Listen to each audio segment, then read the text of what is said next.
টিভির কিছু প্রোগ্রাম আমায় ফেলেছে এমন ফ্যাসাদে। প্রথম প্রথম গা করিনি, এখন বলি ক্ষমা দে। টিভি দেখে কন্যা আমার করেন রূপের চর্চা, ওর রূপ কি বাড়ে ওই জানে, আমার বাড়ে খরচা। গিন্নি আবার রূপেতে নেই, উনি শেখেন রান্না। আমি ওনার গিনিপিগ, উনি নিজে আগে খান না। বাজার যাবার সময় আমায় গিন্নি বলে, শোনো, কটা জিনিস লিখে দিলাম, মনে করে এনো। বলেই একটা লম্বা কাগজ ধরিয়ে দিল হাতে। 20-25টা আইটেম দেখি লেখা আছে তাতে।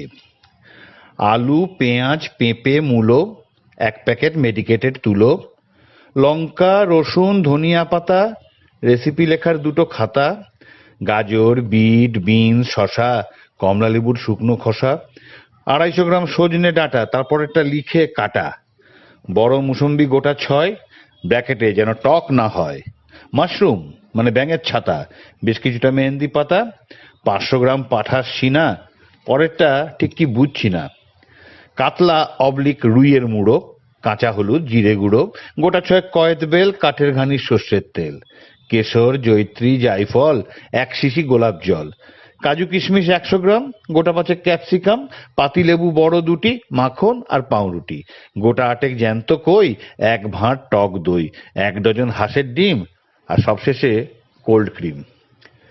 নতুন নতুন এপিসোড হলেই নতুন নতুন ফর্দ হয়। এইরকম ফর্দ গড়ে মাসে 3-4টের কম নয়। প্রথম প্রথম ভাবতাম একদিকেতে এও ভালো, ভালো ভালো খাওয়া হবে, পয়সা না হয় খরচা হলো। কিন্তু আমার মন্দ কপাল, একটু যে দেখবো চেখে মধু, ডিম, কাজু টাজু কন্যা নাকি মুখে মাখে। সেদিন তো খাবার পাতে এমন আমি চমকে গেলাম। গিন্নি বলল, গরম ভাতে তোমাকে একটু মাখন দিলাম। খেতে খেতে আমার মনে কেমন জানি ধন্দ লাগে। রান্নাগুলোয় কেন এমন কোল্ড ক্রিমের গন্ধ লাগে? মুখ বুঝে তাও খেয়েই যায়, নতুন কোনো রেসিপি হবে। রান্না খারাপ বললে তো আমার উপর আবার রেগে যাবে। খাওয়ার পরে আয়না দেখি মুখটা কেমন লাল লাল। গিন্নি দেখে চমকে বলেন, এই মরেছে, হা কপাল, কষ্ট করে চাটনি রাঁধলাম, বেকার হলো খাটনি, ধনিয়া পাতার বদলে রাঁধলাম মেহেদি পাতার চাটনি।